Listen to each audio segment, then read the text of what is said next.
یہ قرآن ایک بابرکت کتاب ہے جسے ہم نے آپ صلی اللہ علیہ وسلم پر نازل کیا تاکہ لوگ اس پہ غور اور فکر کریں اور تاکہ اہل فہم اس سے نصیحت حاصل کریں۔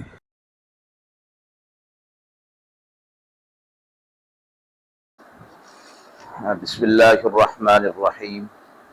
السلام علیکم ورحمۃ اللہ وبرکاتہ۔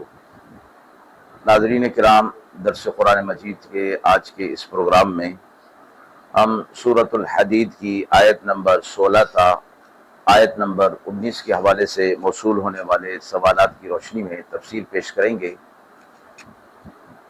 مذکورہ آیات کے حوالے سے پہلا سوال ہے کہ آج کے دور میں لوگ دنیا کی محبت اور خواہشات میں اس قدر مشغول ہیں کہ ان کے دلوں میں اللہ کی یاد اور آخرت کی فکر نہیں ہے۔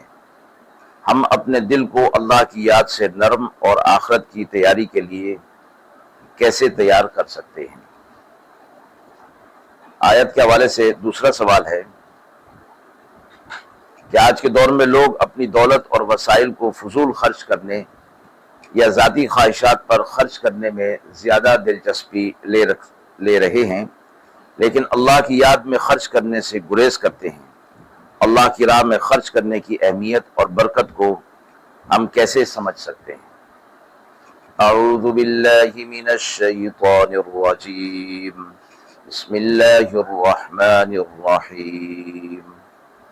ألم يأن للذين آمنوا أن تخشع قلوبهم لذكر الله وما نزل من الحق ولا يكونوا كالذين أوتوا الكتاب من قبل فطال عليهم الأمد فقست قلوبهم وكثير منهم فاسقون اعلموا أن الله يحيي الأرض بعد موتها قد بينا لكم الآيات لعلكم تعقلون إن المصدقين والمصدقات وأقرضوا الله قرضا حسنا يضاعف لهم ولهم أجر كريم والذين آمنوا بالله ورسله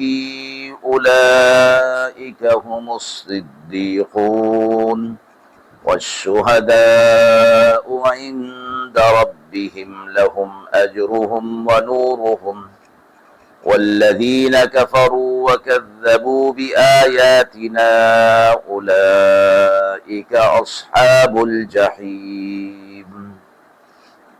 آیات مبارکہ کا ترجمہ ملاحظہ فرمائیں۔ کیا وہ وقت نہیں آیا ایمان والوں کے لیے کہ ان کے دل ڈر جائیں اللہ کی یاد سے اور جو سچا دین نازل ہوا ہے، اور نہ ہوں ان جیسے جنہیں کتاب ملی تھی ان سے پہلے، دراز گزری ان پر مدت، پھر سخت ہو گئے ان کے دل اور بہت سے ان میں نافرمان ہیں۔ جان رکھو اللہ زندہ کرتا ہے زمین کو اس کے مر جانے کے بعد۔ ہم نے کھول کر سنا دیں اپنی آیات اگر تمہیں سمجھ ہے۔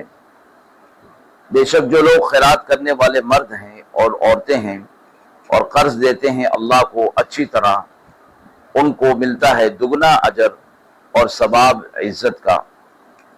اور جو لوگ ایمان لائے اللہ پر اور سب رسولوں پر، وہی ہیں سچے ایمان والے اور لوگوں کا احوال بتانے والے اپنے رب کے پاس ان کے واسطے ان کا ثواب اور ان کا نور ہے۔ اور جو لوگ کافر ہوئے اور جھٹلایا ہماری آیات کو، ایسے ہی لوگ دوزخ والے ہیں۔ مذکورہ آیات کے حوالے سے پہلا سوال ہے کہ آج کے دور میں لوگ دنیا کی محبت اور خواہشات میں اس قدر مشغول ہیں کہ ان کے دلوں میں اللہ کی یاد اور آخرت کی فکر نہیں ہے۔ ہم اپنے دل کو اللہ کی یاد سے نرم اور آخرت کی تیاری کے لیے کیسے تیار کر سکتے ہیں؟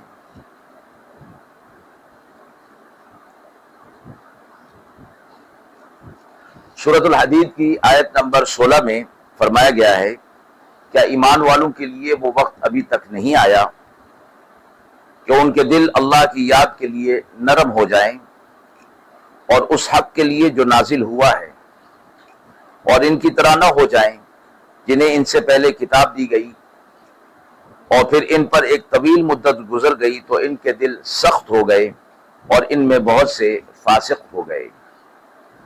اس آیت میں اللہ تعالیٰ نے اہل ایمان کو تنبیہ کی ہے کہ وہ اپنی حالت کا جائزہ لیں اور اپنے دل کو اللہ کی یاد سے نرم کریں۔ آج کے دور میں لوگ دنیاوی مال و دولت اور خواہشات اور لذتوں میں اس قدر مصروف ہو چکے ہیں کہ ان کے دل اللہ کی یاد سے خالی اور سخت ہو گئے ہیں۔ یہاں خشوع قلب مراد لی گئی ہے، اس کا مطلب ہے دل کا نرم ہونا اور واعظ و نصیحت کو قبول کرنا اور اللہ کی اطاعت کرنا ہے۔ حضرت ابن عباس رضی اللہ تعالیٰ عنہ کی روایت میں ہے کہ یہ آیت عتاب نزول قرآن سے 13 سال بعد نازل ہوئی، اور صحیح مسلم میں حضرت ابن عباس کی روایت ہے کہ ہمارے اسلام لانے کے 4 سال بعد اس آیت کے ذریعے ہم پر یہ عتاب اور تنبیہ نازل کی گئی۔ بہرحال اس آیت مبارکہ میں عتاب اور تنبیہ کا مومنین کو مکمل خشوع اور خضوع اور عمل صالح کے لیے مستعد رہنے کی تعلیم ہے، اور خشوع قلب ہی پر تمام اعمال کا دار و مدار ہے۔ حضرت شداد بن اوس رضی اللہ تعالی عنہ کی روایت ہے کہ رسول اللہ صلی اللہ علیہ وسلم نے فرمایا، سب سے پہلی چیز جو لوگوں سے اٹھا لی جائے گی وہ خشوع ہے۔ اس آیت سے ہمیں یہ سبق ملتا ہے کہ ہمیں اپنی زندگی کا جائزہ لینا چاہیے اور اپنے دل کو اللہ کی طرف متوجہ کرنا چاہیے، اور تمام دنیاوی خواہشات کو محدود کر کے آخرت کی تیاری پر توجہ دینی چاہیے۔ رسول اللہ صلی اللہ علیہ وسلم نے دل کی سختی اور اللہ کی یاد کے بارے میں فرمایا ہے، عن ابی ہریرہ رضی اللہ تعالی عنہ ان رسول اللہ صلی اللہ علیہ وسلم قال اذا كثرت الذنوب قسى القلب واذا قسى القلب بعد من اللہ۔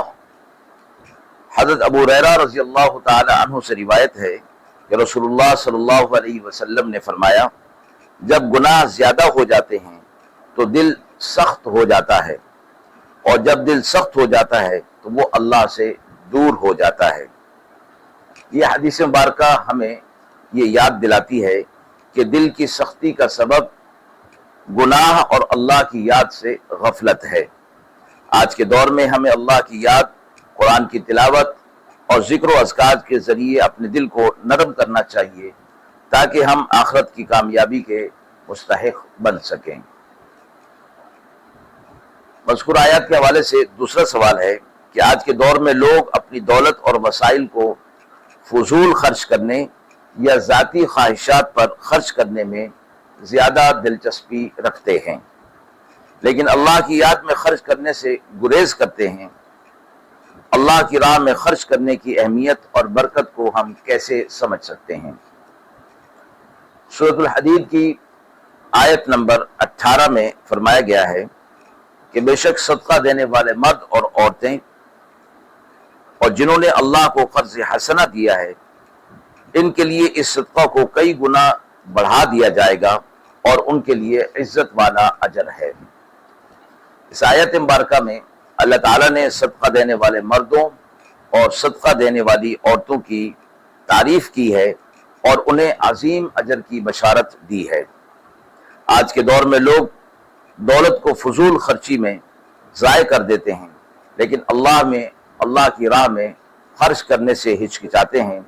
ہمیں اس بات کو یاد رکھنا چاہیے کہ اللہ کی راہ میں خرچ کیا ہوا مال یعنی صدقہ دیا ہوا کبھی بھی ضائع نہیں جاتا، بلکہ اللہ اسے کئی گنا بڑھا کر واپس کرتا ہے اور آخرت میں اس کا بہترین اجر ملے گا۔ ہمیں دنیا کی وقتی لذتوں کے بجائے اللہ تعالیٰ کی رضا کے لیے خرچ کرنے کی عادت ڈالنی چاہیے۔